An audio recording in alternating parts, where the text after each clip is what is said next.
Tardó algo de tiempo recuperarse ahí. Estaba en el cielo y regresé a la tierra, por eso me tardé. Bueno, estaba, no sé si en el cuerpo o fuera del cuerpo, no lo sé. Dios lo sabe. In the body or out of the body, I don't know. The Lord knows. That's why it took me a while. Bill, thank you. 1 Corintios 2, hermanos, vamos a el versículo 4. 1 Corintios 12, versículos 4 al 11. Vamos a leer este texto. Vamos a ponernos de pie para la lectura de la palabra de Dios. 1 Corintios 12, 4 al 11. 1 Corintios 12, 4 es una breve introducción a lo que vamos a estudiar esta noche con nuestro querido Josías. Dice así el Espíritu de Dios a través de Pablo, 1 Corintios 12, 4.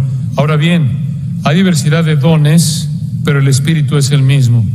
Y hay diversidad de ministerios, pero el Señor es el mismo.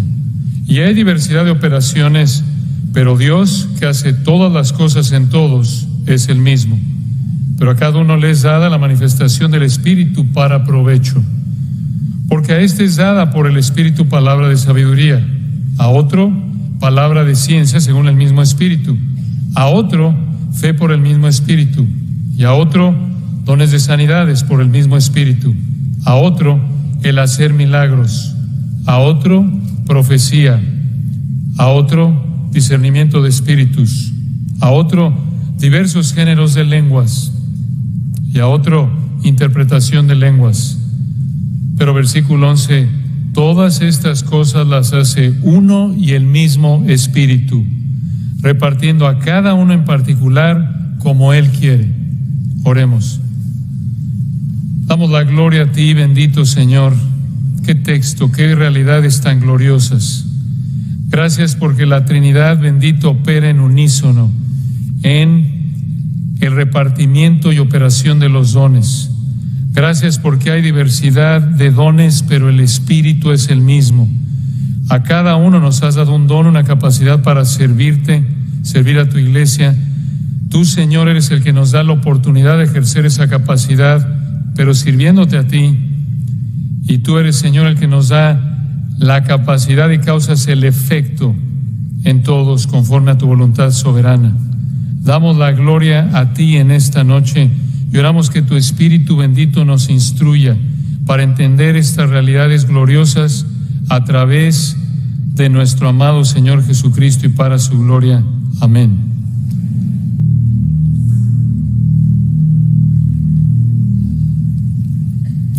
Qué hermoso es alabar a nuestro Dios. Amén.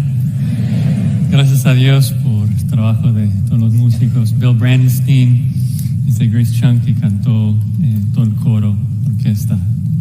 Qué bendición, qué privilegio poder disfrutar de esa música. ¿Están disfrutando el día? Qué bendición. En esta sesión me toca hablar del tema de los dones, como Luis ya mencionó.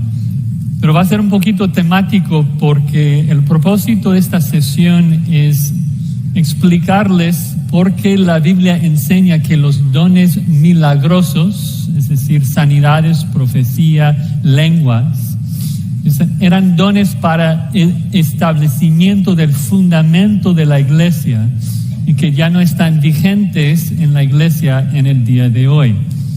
Para introducir el tema, quisiera que me escucharan al leer algo que dice nuestro Señor Jesucristo a sus discípulos en Juan 14, versículo 7, la noche antes de ser crucificado. Es un versículo que conocen. Dice allí en Juan 16, 7,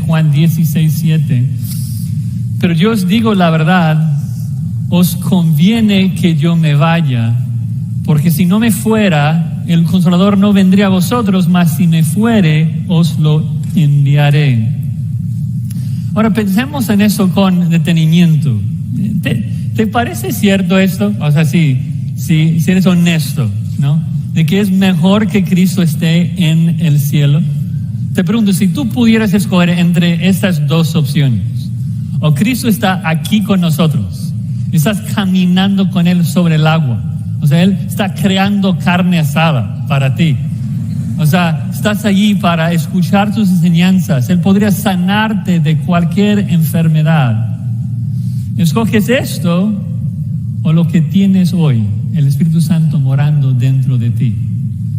Creo que sabemos la respuesta correcta porque Jesucristo lo dice, es mejor tener el Espíritu Santo morando en nosotros, santificándonos. Pero si somos honestos, estaríamos tentados a querer tener a Jesucristo aquí con nosotros, porque no entendemos la eternidad, valoramos solamente lo físico, lo temporal.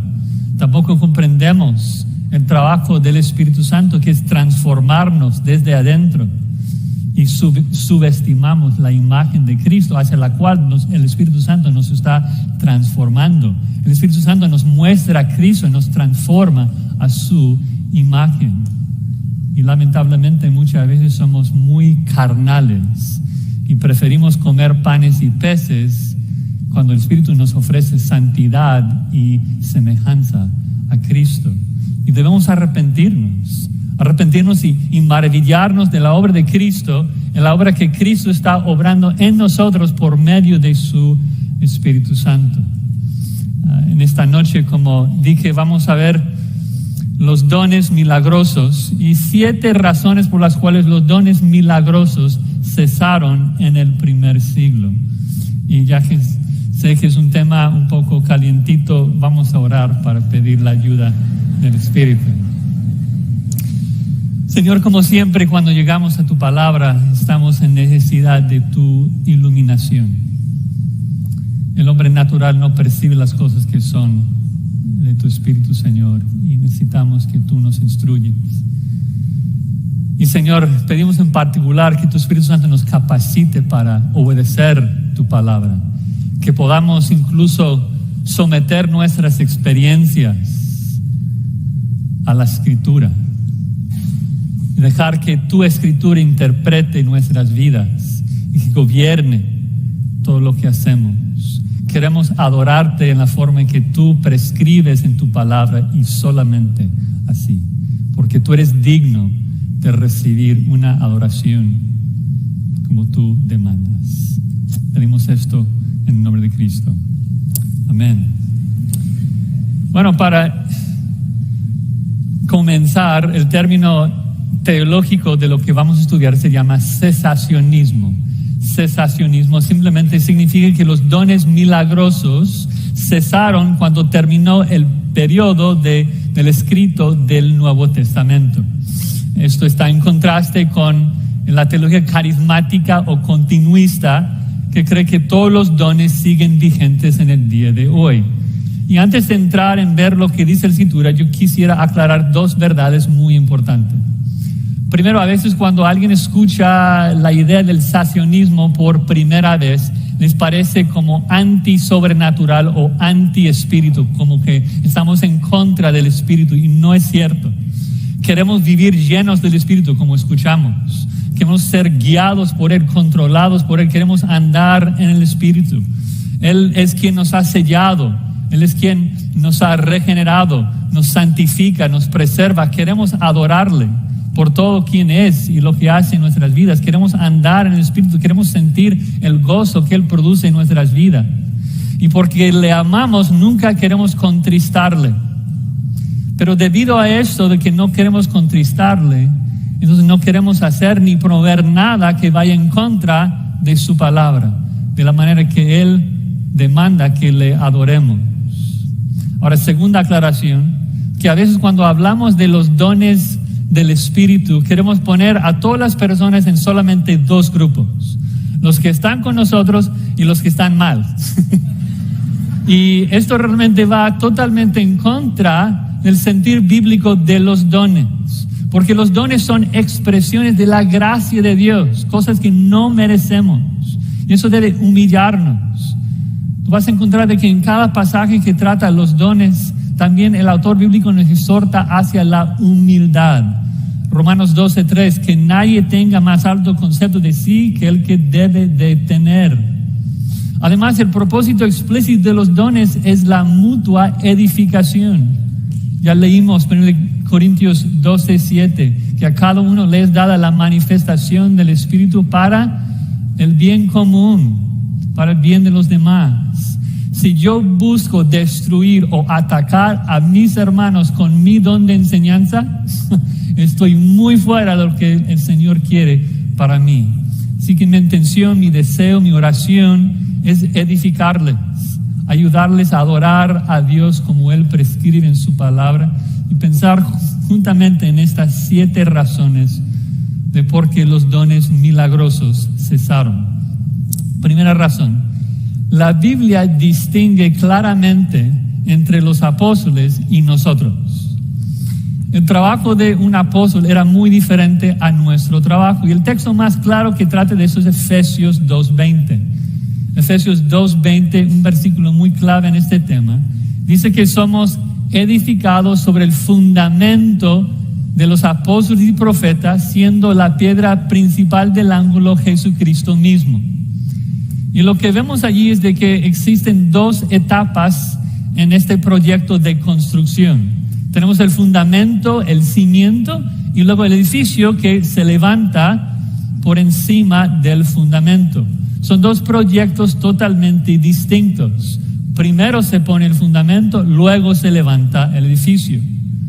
Y muy importante, no se puede trabajar en el edificio una vez que se empieza a construir, no se puede trabajar en el fundamento después de comenzar a construir el edificio.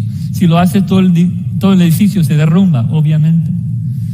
Cuando pensamos en la Biblia, entonces, cuando estamos leyendo los Evangelios y el libro de Hechos, estamos viendo la narración del establecimiento de ese fundamento, el trabajo de Jesús y sus apóstoles. No tenemos su autoridad, no podemos duplicar ni copiar lo que ellos hacían. Jesucristo perdona pecados, los apóstoles tienen una autoridad sobre todas las iglesias del mundo. Ningún hombre hoy en día tiene esa autoridad. Nosotros debemos crecer por encima de ese fundamento, no tratar de duplicar ese fundamento.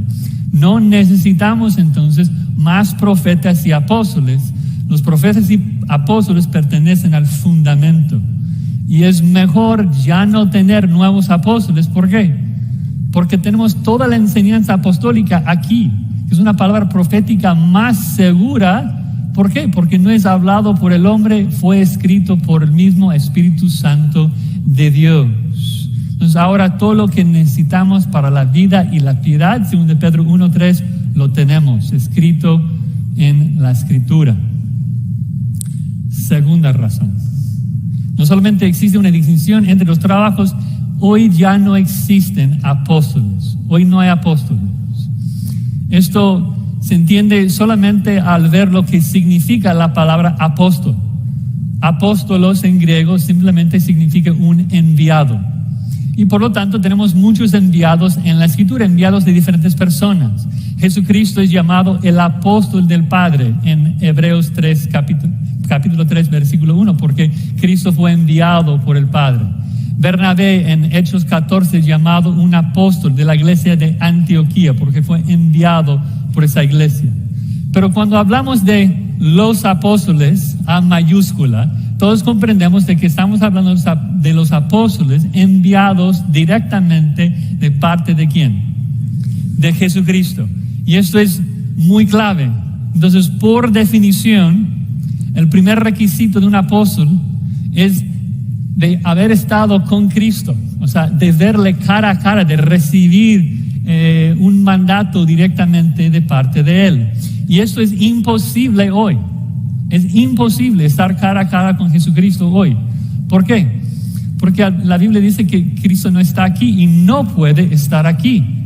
No puede aparecer Cristo a nadie hoy en día. La Escritura lo dice en Hechos 3:21. Pedro está hablando, orando por la segunda venida, y dice ahí, orando que Dios envía a Jesucristo en la segunda venida, dice Hechos 3:21, a quien de cierto es necesario que el cielo reciba hasta los tiempos de la restauración de todas las cosas. Es decir, Jesucristo tiene que quedarse en el cielo hasta la segunda venida. Por eso nos envió el Espíritu Santo, Juan 14:18, para no dejarnos huérfanos, porque en el plan divino Él debe quedarse en el cielo hasta el regreso en la segunda venida.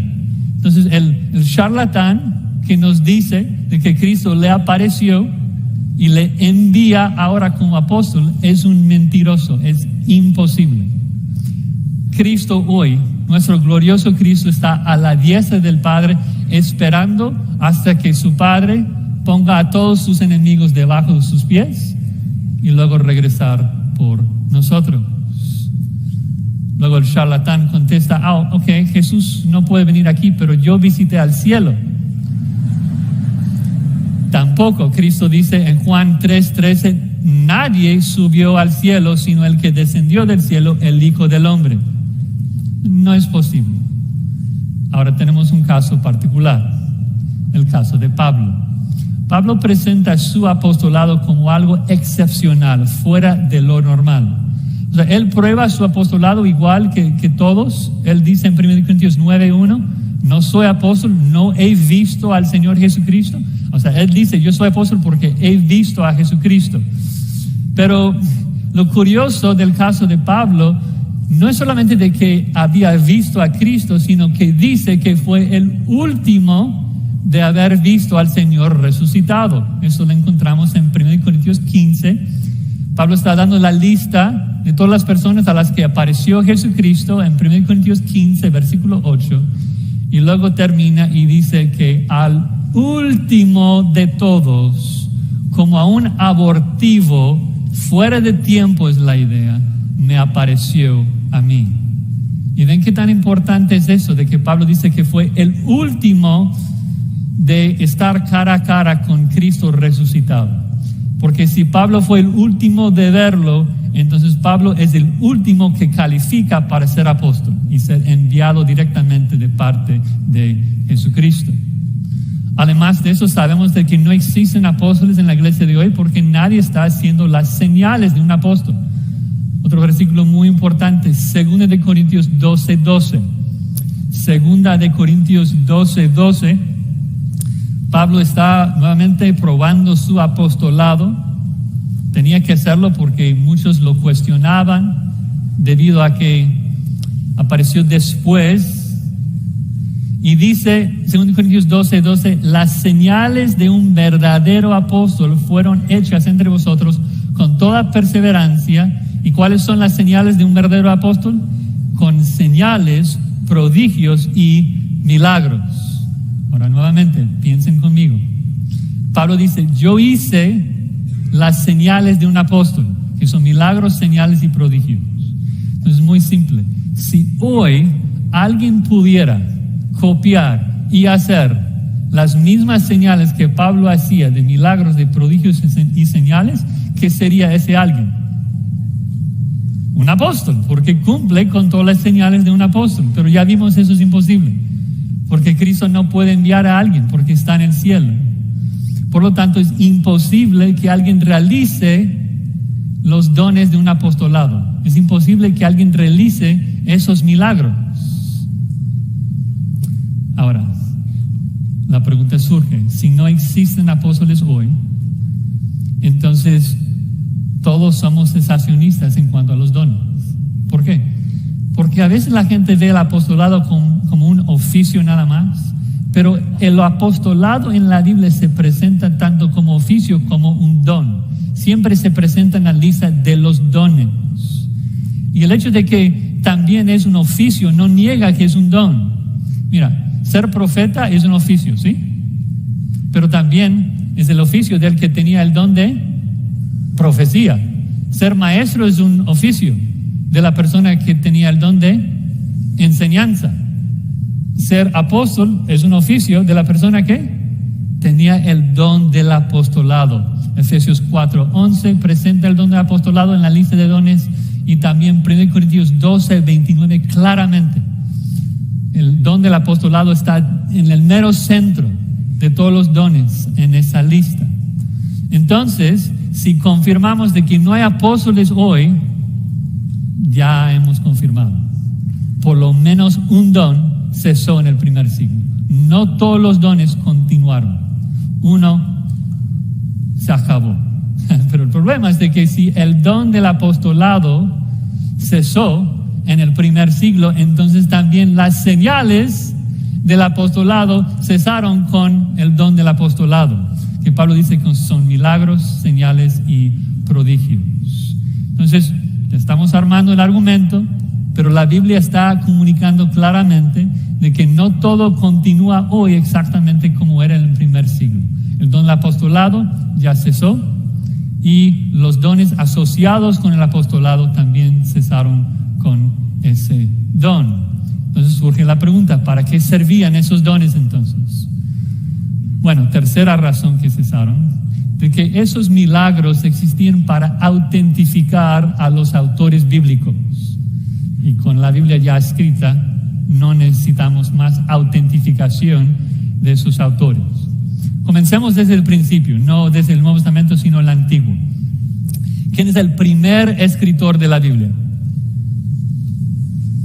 Moisés. Moisés es el primer escritor de la Biblia, y por eso obviamente él también es el primero de realizar milagros en la Biblia. Regresen a Éxodo 19. Éxodo 19. En el contexto, Moisés está a punto de dar los 10 mandamientos.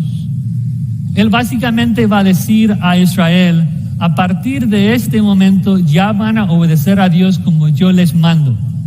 Van a trabajar en tales días, van a comer tales comidas, van a vestirse con cierta vestimenta.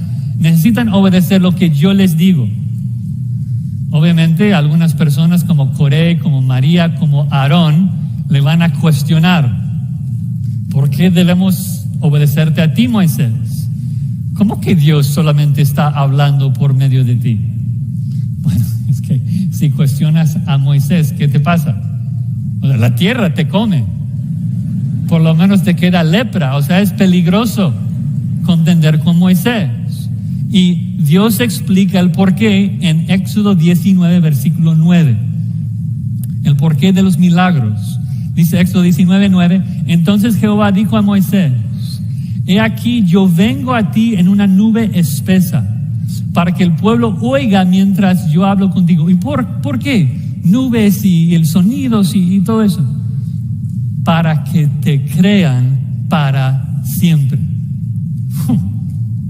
Espera, o sea, ¿Dios quiere que Israel crea a Moisés? Sí, para siempre, aún sus descendientes lejanos. ¿Por qué? Porque Moisés estaba escribiendo la ley de Dios. ¿Y cómo es que Dios puso el sello de autenticidad a las palabras de Moisés? Pues mediante los milagros extraordinarios que hizo a través de él. Y ves que entonces Dios pone a Moisés en una categoría por encima del resto de los judíos. Él se jactaba de una autoridad por encima de ellos, porque es Moisés quien establece el antiguo pacto. Moisés queda arriba, por encima del antiguo pacto. Ejemplo, recuerdan, Moisés le dice a Israel de que una persona una vez al año podría entrar en el lugar santísimo, y Moisés entra y sale casi todos los días.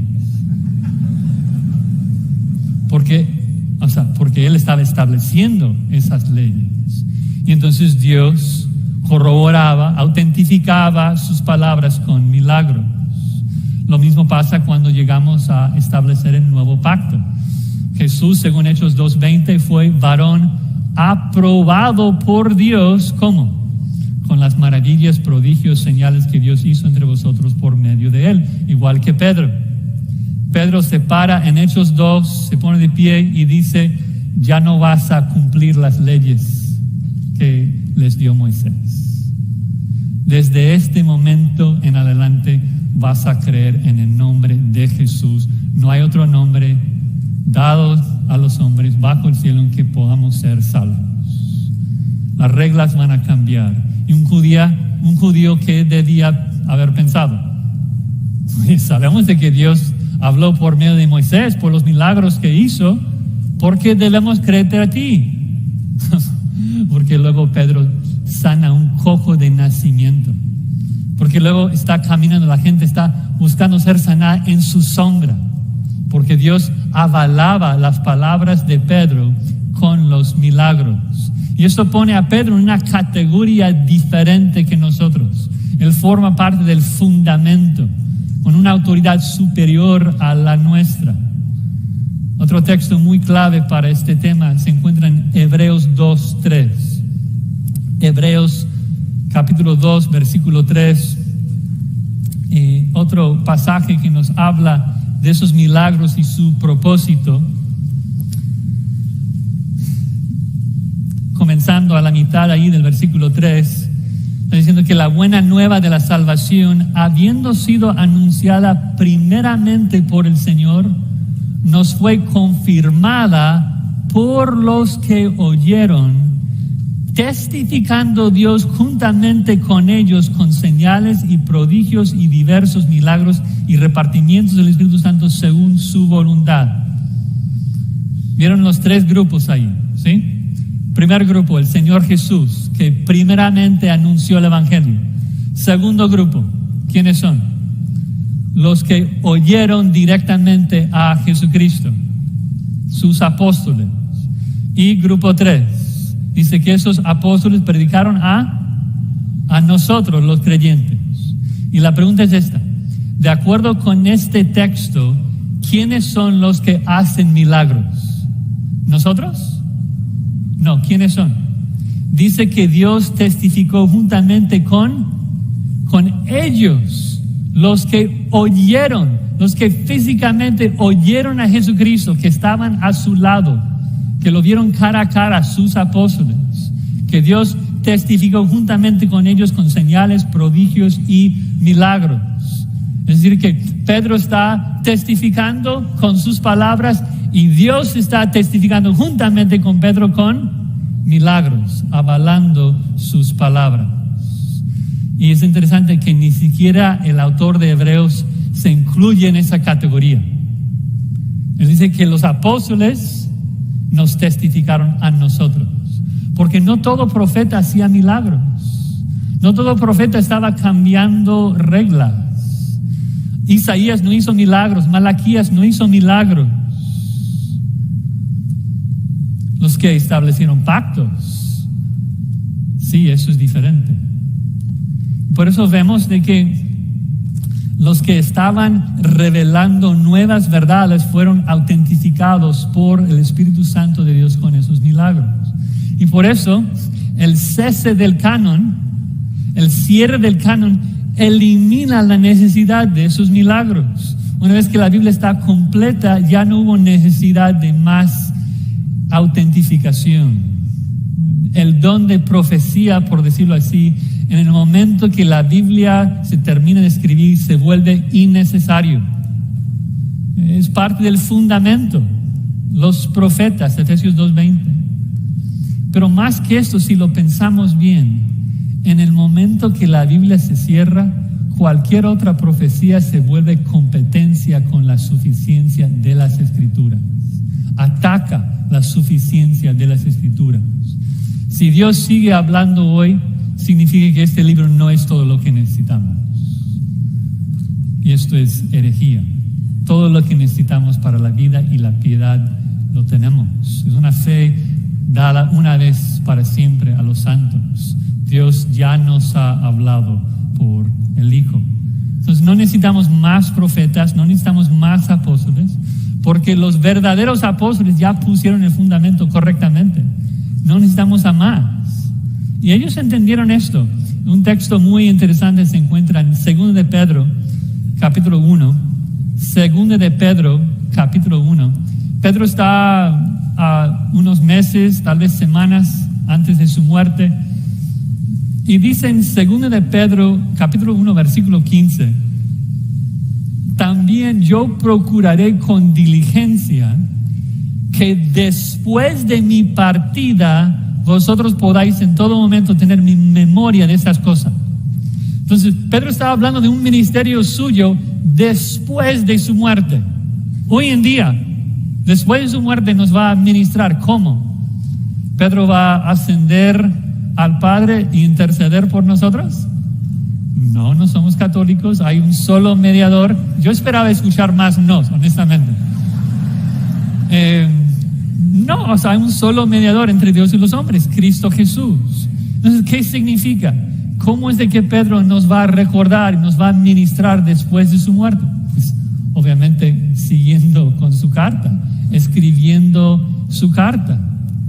Entonces, Pedro nos ministra hoy por medio de sus libros. No necesitamos más apóstoles. Los que tenemos son los buenos. Cualquier otro apóstol es un falso apóstol. Los buenos son los que fueron autentificados con señales. A ver, cuarta razón juntamente con la Escritura sería que el sentido común nos indica de que los dones milagrosos ya han cesado. Cuando, de manera honesta, cuando comparamos los milagros, las lenguas, las sanidades de la Biblia con lo que hoy se practica, nos damos cuenta que evidentemente no es lo mismo. O sea, las cámaras de video, las grabadoras de audio han existido desde hace muchos años ya. Las lenguas que se graban por los carismáticos no son idiomas que se comparan con Hechos 2. Los milagros que se graban no se comparan con los milagros de la Biblia. Son trucos. En el mejor de los casos son obras providenciales de Dios, pero obvio no se comparan con un milagro bíblico. O sea, muéstrame quién puede detener el sol, que puede dividir el mar rojo, que haya murallas de agua, que puede levantar a muertos. O sea, muéstrame un milagro como los milagros que vemos en la Escritura. Personas que llevaban los pañuelos de Pablo a los enfermos y se sanaban instantáneamente. Para mí, honestamente, insulta a los apóstoles, insulta a los milagros de la Biblia compararlos con lo que se hace hoy. Ahora, yo entiendo de que muchas veces usamos la palabra milagro de manera muy casual. O sea, qué milagro que no te había visto, ¿no? Pero si utilizamos una definición bíblica de un milagro, nos damos cuenta de que no es lo mismo. O sea, un milagro bíblico es algo que Dios hace que rompe las leyes de su creación, que no deja ninguna otra opción. Causa asombro porque todo el mundo sabe que Dios hizo algo. Nadie estaba ahí viendo las murallas de agua pensando, a ver cómo hizo ese truco Moisés. No, o sea, era evidente para todos los milagros. Escuchen lo que dijeron los judíos que odiaban a los apóstoles y estaban tratando de desacreditarlos en Hechos 4:16. ¿Qué haremos con estos hombres? Porque de cierto señal manifiesta ha sido hecha por ellos notoria a todos los que moran en Jerusalén y no lo podemos negar. Indiscutible. Porque si el milagro fuese cuestionable, también lo sería el mensaje del mensajero. El milagro tenía que señalar, tenía que probar del que el mensaje estaba hablando de parte de Dios. Entonces, ¿cómo justifican los charlatanes hoy, los que no pueden siempre curar, los que fallan? ¿Cómo justifican sus milagros? Bueno, dicen que, yo tengo el mismo poder de Pablo para sanar, pero tú no te sanas por tu falta de fe. Esto, nos reímos, pero esto es una maldad. Eso es malvado. Para la persona que está sufriendo y decirle que está sufriendo por su falta de fe, eso es tremendo, eso es terrible, eso destruye. Que sea anatema el falso que haga esto a un hermano nuestro que está padeciendo necesidad. Pero no es lo que haría alguien con el verdadero don de sanidades, ¿no? ¿Qué es lo que Pedro hace en Hechos 3? Sana a un cojo incrédulo que está pidiendo limosna. ¿Cuántos de los incrédulos que Jesucristo sana tenían fe? ¿Cuánta fe tuvo Lázaro para ser levantado? No tenía fe.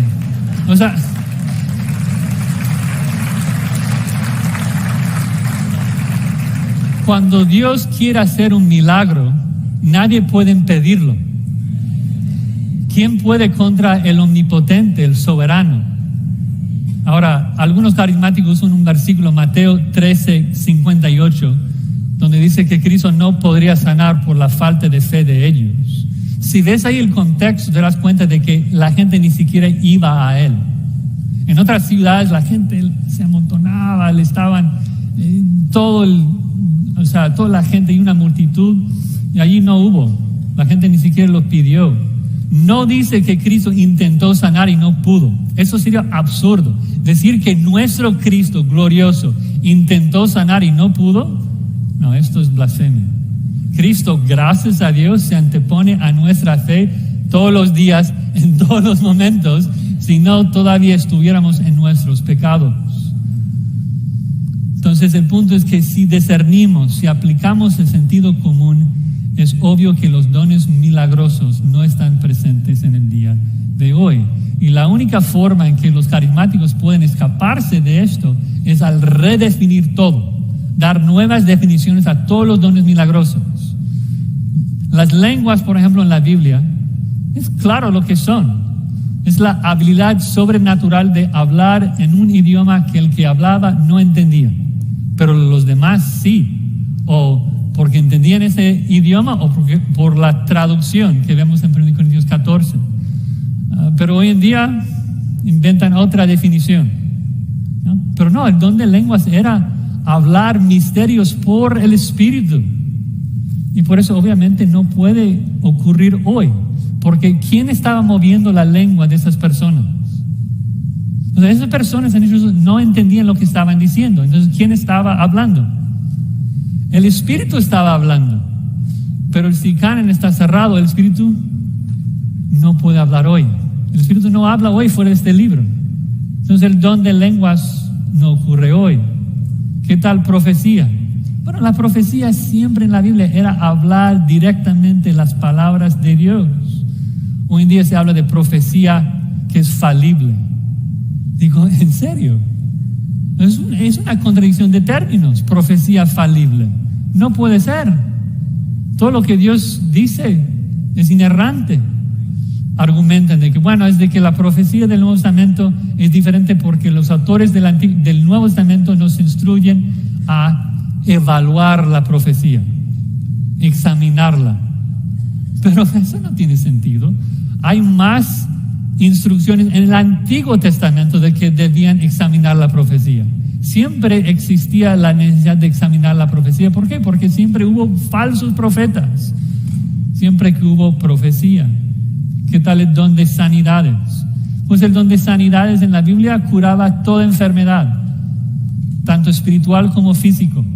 Le trajeron a Pedro todos los enfermos y los endemoniados y exactamente todos eran sanados. Hechos 5:16. Pedro pudo haber entrado en un hospital, vaciarlo totalmente, sin problema. De hecho, anécdota, yo trabajé por 5 años como un capellán aquí en un hospital en Los Ángeles y uno de mis trabajos era sacar a los curanderos falsos. La administración secular me pide eso porque causaban muchos problemas y yo con mucho gusto lo hacía. Y era fácil, o sea, yo los veía ahí en la puerta en la administración y yo les detenía y les decía, mira, si quieres entrar está bien, solamente te pido una cosa. Por favor, quítame de mi cuerpo la mutación genética que yo sufro y si lo haces, te dejo y puedes sanar a todos los demás. 5 años, muchísimos intentaron y sigo igual de flaco y débil como hace 10 años. Evidentemente nadie pudo sanar. ¿Por qué? Porque es diferente hoy en día. Obviamente Dios sana hoy de manera providencial, oramos por eso, vamos a hablar de eso en unos momentos. Pero eso es distinto al don de sanidades, esos milagros que Dios obraba por medio de los apóstoles. A ver, quinta razón. Los milagros no son normativos en la historia. Los milagros fueron empleados por Dios en periodos de tiempo muy limitados en la Biblia. De hecho, piensen en este libro que narra algunos 6,000 años de historia. ¿Y por cuántos años vemos milagros en los 6,000 años de historia? Menos de 200 años. Tal vez un poquito más. Definitivamente menos de 300. Estamos hablando de Moisés y Josué, que establecieron el antiguo pacto. Estamos hablando de Eliseo y Elías durante el divorcio de las 10 tribus del norte. Y estamos hablando de Jesús y los apóstoles para establecer el nuevo pacto.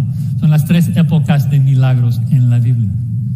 Y de hecho, aun cuando llegamos al fin del escrito de la Biblia, los milagros de los apóstoles desaparecen. Pablo no está sanando gente al final de su ministerio. Cuando comienza su ministerio, está sanando a todo el mundo. Está haciendo gente ciega, está levantando muertos. Cuando Pablo termina su ministerio, en sus últimas cartas, escucha lo que dice a Timoteo, 1 Timoteo 5:23. Ya no bebas agua, sino usa de un poco de vino por causa de tu estómago y de tus frecuentes enfermedades. Yo siempre me pongo en la piel de Timoteo y digo, oye, Pablo, por favor, sería mucho más trabajo incluir un pañuelito con la carta para que yo pueda ser sanado. Peor, según Timoteo 4:20, Pablo le informa a Timoteo, dejé a Trófimo enfermo en Mileto. Dices, ¿qué pasó? O sea, Trófimo es un colaborador en el ministerio. ¿Lo dejas enfermo porque no puede viajar contigo? O sea, qué mal si Pablo pudo sanarlo. Pero al parecer no pudo. Es el punto. No tendría sentido. El apostolado de Pablo ya fue totalmente autentificado para los tiempos de 2 Timoteo. No hay más razón para certificarlo. Entonces, esto representa un gran cambio en el ministerio de Pablo. Si esto le hubiera pasado al comenzar su ministerio, pues habría muchas más dudas acerca de su apostolado. Oye, ¿por qué no puedes sanar? ¿Por qué no puedes realizar milagros, Pablo? Pero no al final, ya después de escribir sus cartas, no estaba haciendo esas cosas. Sexta razón, rápidamente. El cesacionismo es la enseñanza histórica de la iglesia. Obviamente lo que más nos importa es lo que dice la palabra, pero no seamos orgullosos. O sea, es importante ver qué es lo que la iglesia ha enseñado a lo largo de 2000 años de historia. O sea, hermanos nuestros que fueron iluminados por el Espíritu Santo, hermanos nuestros que vivían un poco después de los tiempos de los apóstoles, que entendían griego mucho mejor que nosotros. ¿Cómo es de que ellos interpretaron este tema de los milagros? Nos damos cuenta de que el movimiento carismático es nuevo. O sea, empezó en los 1900. Ya escuchamos un poco de esto con Charles Parham, los 1900. Agnes Osman, la primera cristiana de hablar en lenguas. William Seymour, que trae eso a Hollywood, acá en Los Ángeles, con el avivamiento de la calle Azusa. La primera ola básicamente es de nuestros tiempos, es algo nuevo. ¿Qué es lo que la iglesia ha enseñado? Bueno, 2 citas para tratar de representar a los predicadores más conocidos de la historia. Primero es Juan de Antioquía, probablemente el predicador más reconocido de la iglesia primitiva. Ustedes lo conocen por el nombre Crisóstomo, que traducido es lengua de oro. Escucha lo que dice de 1 Corintios 12 acerca de los dones milagrosos. 1 Corintios 12 es muy enigmático, pero la dificultad se debe a nuestra ignorancia de los detalles mencionados y su cese, dado que esas cosas sucedieron antes, pero no ahora. Agustín lo mismo, explica que los milagros eran para los apóstoles, ya no ocurrían en su tiempo. Durante la Reforma, Martín Lutero, igual, los 1500, dice: una vez que la iglesia fue establecida apropiadamente por esos milagros, las apariciones visibles del Espíritu Santo cesaron. Nuevamente, el punto es de que esa enseñanza de que ahora necesitamos una segunda unción y milagros, realmente es algo nuevo. Y decir que una doctrina es nueva no es algo bueno. Denota que es algo falso.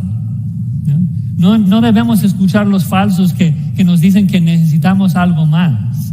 Colosenses 2:10 dice que estamos completos en Cristo. Ya todos fuimos bautizados por un solo Espíritu, 1 Corintios 12.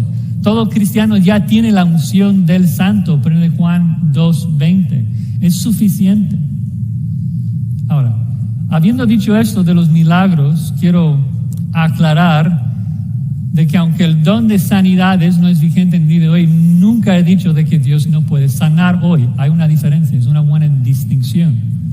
Santiago 5 nos habla un poquito de esto, de que podemos y debemos orar por sanidad. En 3 de Juan ora y desea de que la salud de Gallo prospere.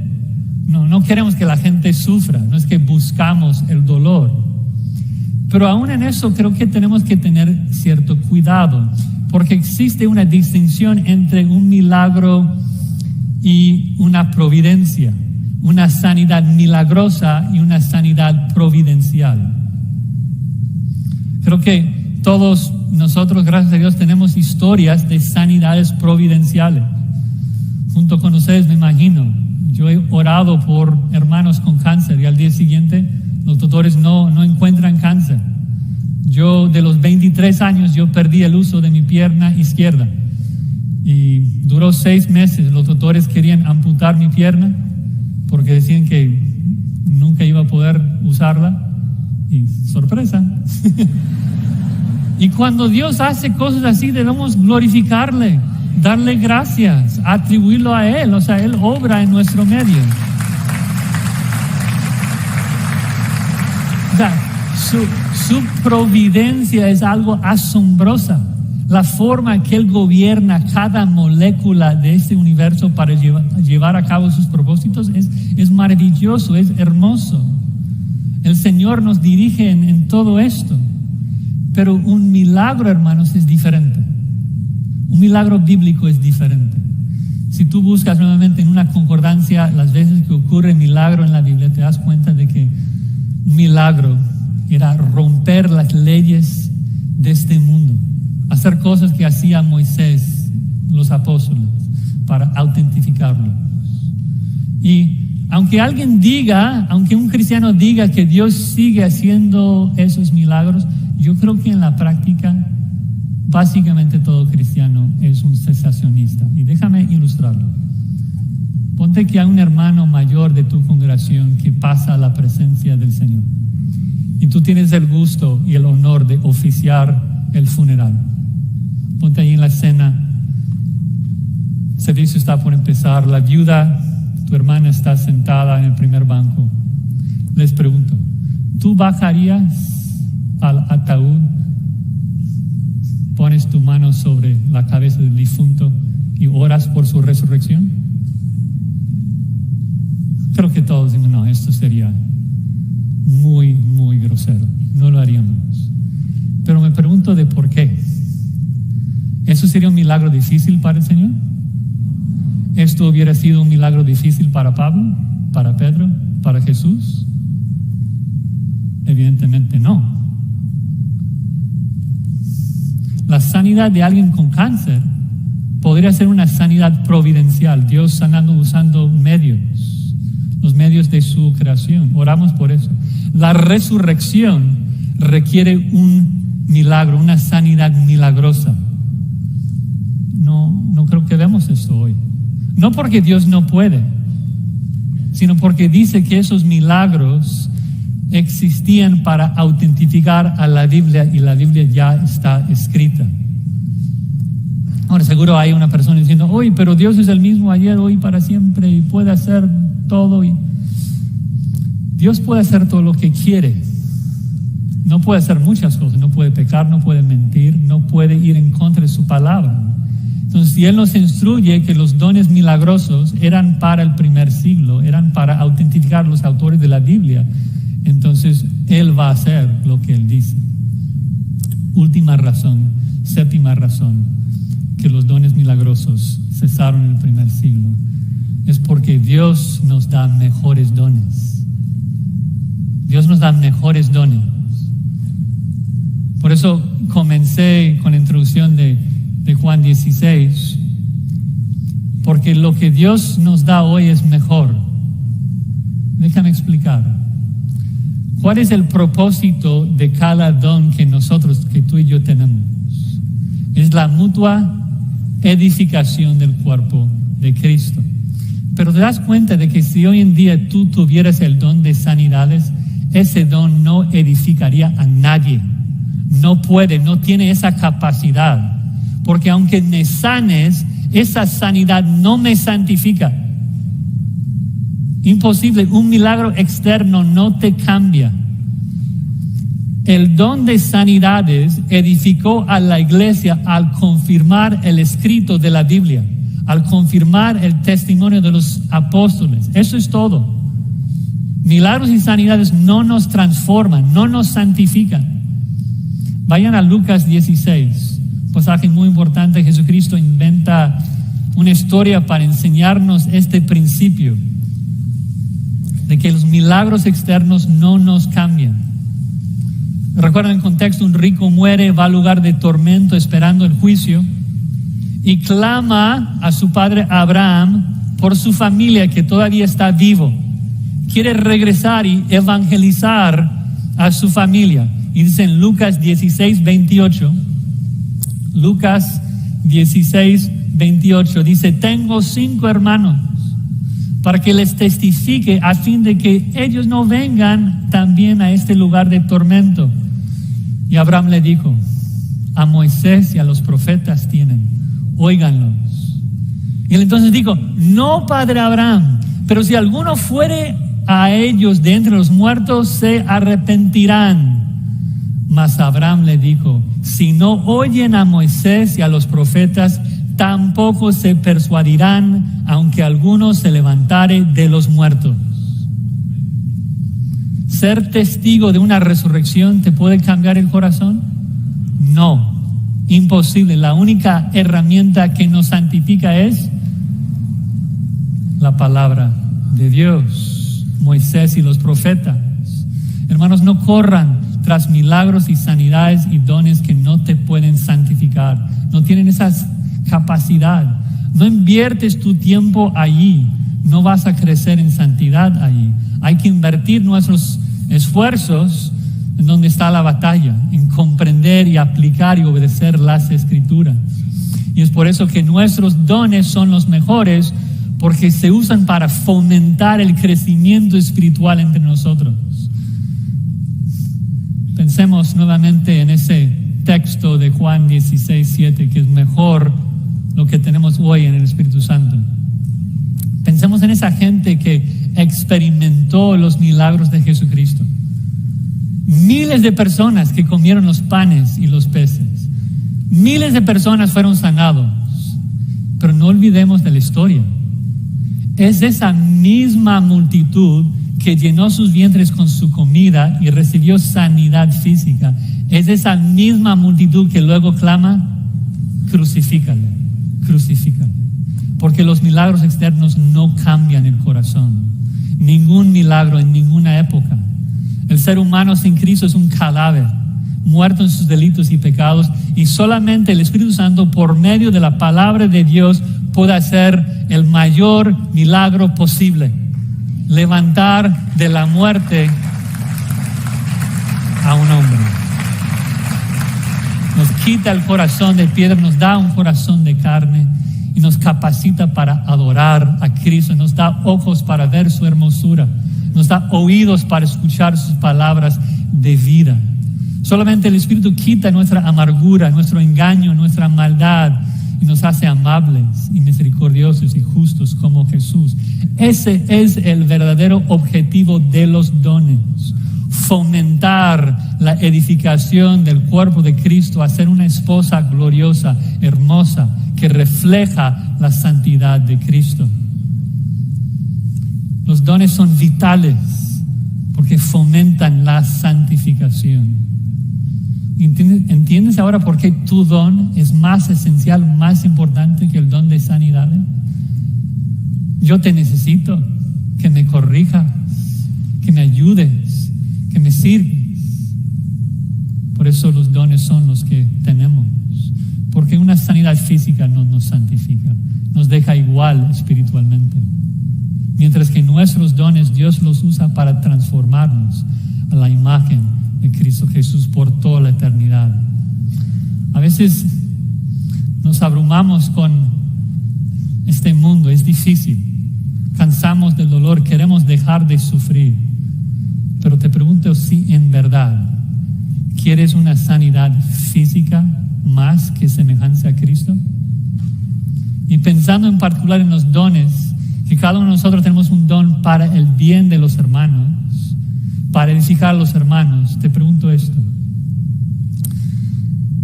¿qué tal si hay un hermano en tu iglesia lidiando con un pecado y tú supieras que la única manera en que él va a encontrar victoria sobre su pecado es si tú tienes cáncer, y aún así tú sigues animándole y orando por él y dándole ejemplo, y es ese ejemplo que el Espíritu Santo usa por su palabra para ayudarle a ganar victoria sobre ese pecado? ¿Qué escoges? ¿Qué escoges? ¿Amas a Cristo lo suficiente para verle recibir una esposa sin mancha? ¿Anhelas que el cuerpo de Cristo sea lo suficientemente santo para poder recibir a Cristo?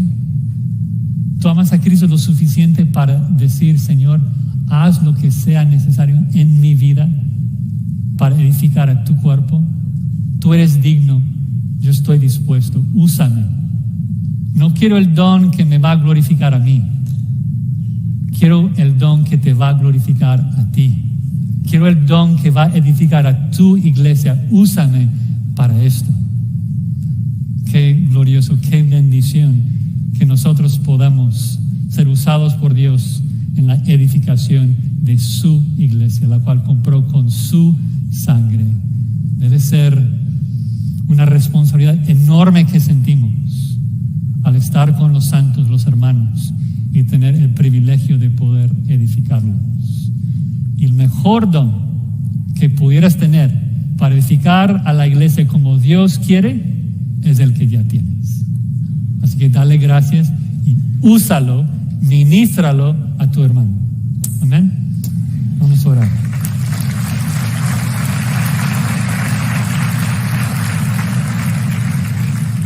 Señor, tu verdad es tan clara y nos revela las mentiras de los hombres que quieren robarte de tu gloria. Y damos gracias por la forma en que tú nos ministras, gracias por los dones que nos das. Y te rogamos, Señor, que tú nos ayudes a ser fieles mayordomos de esos dones que nos has entregado, para edificar a tu cuerpo, para buscar la santidad, para buscar ser una esposa que refleje las perfecciones de nuestro amado Señor y Salvador Jesucristo. Y es en su nombre que oramos.